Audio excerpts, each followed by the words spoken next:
Welcome to another podcast of the current situation at Manchester United. Manchester United hosted Arsenal at home at Old Trafford and they lost 1-0 to Arsenal. But before I get into the match reaction, I just want to um, send my brief bereavements to those that grieve for the loss of their loved ones. For example, Sean Connery, who was my favorite because he's passed since now. My favorite James Bond in 1962, Doctor No, the first James Bond franchise movie ever. He passed away on the 31st, which was actually yesterday. And he died of, I think, dementia. Yeah, dementia. And 2020 doesn't mess around, does it? People just slaying and dying left, right, and center. It's just a sad joke, but yeah. And the reason why I brought that up is because recently Nobby Stells, that was a Manchester United player and an English player, he passed away earlier, I think on Thursday or Friday or even Wednesday. Not sure of the days, but he passed away, and it goes to show that we should be very we should respect our legends. Respect our legends because they were there before us. And since they're on that stage in their bank page where they're not playing football anymore, they have done it all, we should respect the aspect of the game they played in. It was a different era, but we still need to respect the era that they played in. They are a legend at Manchester United. We think of Nobby Styles, who passed away earlier. And the reason why I brought up Sean Connery is because it's been said that Sir Bobby Charlton, who is still living at the moment, he's an 83-year-old right now. He has dementia. And for those guys that are not really coined into the term, dementia, it's a sickness that means you've lost a degree of thinking. You can't really problem solve that much anymore, if not at all. In worst case scenarios, you're going to have loss of memory, and generally just not going to be the same person as you were back in the 20s. Like, your brain is not going to be as juicy as it was back in your younger years. So it's been said that he's been diagnosed by Sir Bobby Charlton with this sickness, and seeing that Sir Con Sir Sean Connery died of it allegedly, I don't want Bobby Charlton to go down that road. He's a legend for the club, but I ain't God, and God makes the right choices. So if God chooses to let him go, let it be so. I just but anyway, I just don't want it to be a sad reality. But speaking on a sad reality, as I said, Manchester United hosted Arsenal at Old Trafford. And this is where I need to eat my humble pie, because if you remember my predictions was that Man United was going to beat Arsenal by 2 goals to 1. And I did say that David De Gea wouldn't get a clean sheet. That I was right in. But as it relates to the bragging rights, as relates to this rivalry, the reality is that Arsenal grabbed the spoils and the 3 points at Old Trafford. It's their first win at Old Trafford ever since 2006. And yes, 2000, hold on. Yes, 2020 has been a year of surprises and prizes and gifts. But if you were to tell me before the game that Manchester United will lose to Arsenal, I would say that's a myth, because Arsenal hasn't won at Old Trafford ever since Hurricane Katrina was around. Was I mean, when Hurricane Katrina was in its arena, Arsenal, you could say that was when Arsenal was they won at Old Trafford, and I think it was a scrappy 1-0 goal. So I've been told, but anyway, In the actual game, Arsenal played. They were the better side. They were the better side. Let us not let us not argue with that point, because the point is that they were the better side from the first inning to the ninth inning, from the first minute to the 93rd, if not 94th. Like they played Manchester United to a T. I wouldn't say off the park because that's a lie, but it's just. I mean, this is that's what I said at the end of my last video, which has whatever, which I'd lost my video. I said I think the form of Manchester United based on the Champions League is incentivized. I do not think it's hard. It's not. I don't think that is self confidence in itself. I just think that is confidence with essence from getting points from PSG. That is the strategy of getting that is not hard. That is not self confidence from inside. That is incentivized confidence you're getting. Like for example, if you were like low confidence on like you just broke. You broke. I mean you're just a big joke. You don't have nothing to name. You know, you don't have no fame. You don't have no big bad claim. No one knows your name. So you just, I don't know, the same. And you win the lottery for some moment. And you win $1 million, whether it's in different currency or whatever, but you win $1 million. Your confidence is going to grow. But that confidence is not from within you. That confidence is not from your roots from within. It's from that $1 million you've won at the lottery. And when that $1 million start to grease out, so does your confidence, because the confidence is not the hardcore essence of a strong foundation. So usually it's Manchester United confidence is not really within per se. It's from the Champions League form, and that is not really informing us that it's really, at least to me and a few others, that it's real confidence. So anyway, in the match, in the first half, Wan-Bissaka displayed a few poor passes. He made a few good tackles, but as relates to the midfield, why is Scott McTominay starting? No, like seriously, why is Scott McTominay starting? I don't know if Scott McTominay stole Ole Gunnar Solskjaer's nudes or something, and he gave Ole an ultimatum that if you don't start me, I'm gonna post your nudes on Instagram, on Facebook, and even on Twitter. I don't know the backstory. I might need some experience on the backstory, but you can't be starting Scott McTominay in the midfield, because you're going to go to a location called nowhere. If you start McTominay in midfield, you're going to get a 2017 Scott McTominay where everybody was beating Scott McTominay in 2017. In 2017, for some of you guys that are in a fan of memory lane, Scott McTominay was not the finished art. He was not nearly as the player he is right now. I mean, he has improved ever since. But back at that time, bro, Scott McTominay was just filling it with Scottish accent. That's just basically Scott McTominay. I mean, not to go in the lad, but why is he starting midfield, dude? You cannot be starting. Well, Fred should have started, but speaking of the midfield, Pogba. I think that is Pogba's worst game to date.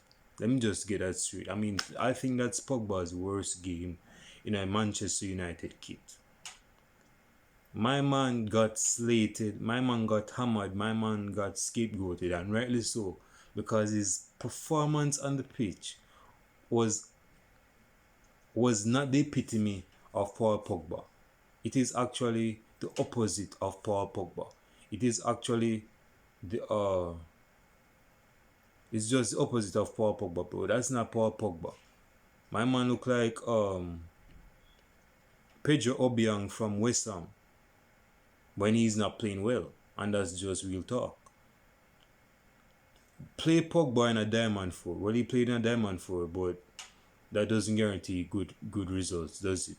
But Start Danny Van de Beek, bro. You spend 35 to 39 mils on this lad. Start him in midfield. Rest Pogba.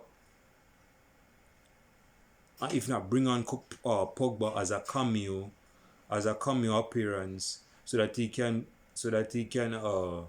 improve the game in the second half. My man was very diabolical today, and that is unlike Paul Pogba. That is just unlike. Hold on. That's unlike Paul Pogba. Mason Greenwood didn't have the best of games. I mean, he had Gabriel on toast a few times, but I mean that toast was burnt up because Gabriel was on the winning side. When speaking of Gabriel for Arsenal, I don't know if this guy went to church early in the morning to commune with the Mosai or something to set his life straight, so that could put Arsenal straight to 3 points against Manchester United, or it's just that the angel Gabriel has Gabriel's name. But that guy is a very fortuitous guy. He's a very lucky guy. That guy should have seen red card today. At least couple times. He fouled when he fouled Mason Greenwood. When Mason Greenwood moved him out of his place, put him on his ass. Mike Dean, the referee, should have sent him off. Give him another yellow card. I'm not saying it's a red card, but it's another yellow card worthy of a foul. But yeah, that should not excuse, or that should not be an excuse to use based on Manchester United's poor performance against Arsenal. Ole Gunnar Solskjaer have questions to ask himself and ask the players. I don't think that was a penalty. I definitely don't think that's a penalty. But Bellerin made a meal out of it. He made a Gramiola meal out of it, so we can knock him for that. Because if the same thing happened to Manchester United fans, we wouldn't be really bugging about it, would we? So, but I'm just saying, hold on. I'm just saying Manchester United, because a lot of penalties have been conceded this season, and I think there's a reason for that, because the game has gotten soft. But the midfield, I mean, Fred was springing passes, praying on displaying passes, but it wasn't enough. The congregation wasn't really on pass of Fred's side today, unfortunately to say. But we go on, move forward until Wednesday. I think we'll play Champions League game on Wednesday. Rashford was very poor. He had a couple chances he should have buried. But Rashford will improve. He's a young lad. Manchester United was missing Martial, because Manchester United was playing as if Martial was still playing. Manchester United was playing the ball into Greenwood's feet with his back to goal. I mean, bro, that is not Mason Greenwood. Mason Greenwood, that's the same thing we had. The same problem we had with Romelu Lukaku. Romelu Lukaku is not that type of striker. He's a striker that runs at his best when he's running towards goal. Not because he's a big fellow means he's a target man quality striker. That is not Romelu Lukaku. That is why when Ole started to get fame when he came into the game of managing Manchester United almost 2 years ago, he was renowned for, there are few times we play at the diamond with Martial and Lukaku as the right striker, if not a right midfielder, a right winger. And that would work a couple times, but I digress. This game against Arsenal, I know Arsenal fans are buzzing because it's a classical rival game, but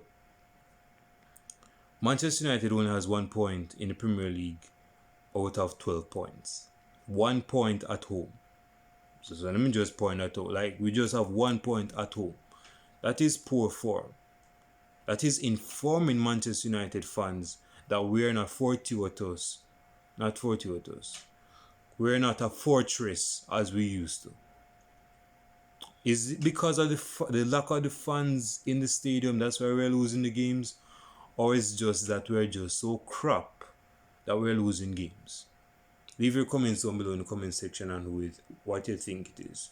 Because I personally think it's just being crap, bro. There is no statics to play or display for the players. And usually, if the players are not gelling, if the players are not adhering, if the players are not listening or showing reverence or indifference to what you're basically portraying and saying, then that is on you. That's Ole Gunnar Solskjaer talk. That's on you, bro. If a side is misfunction, if a side is if a business is not working well, we're going to put our eyes on the boss.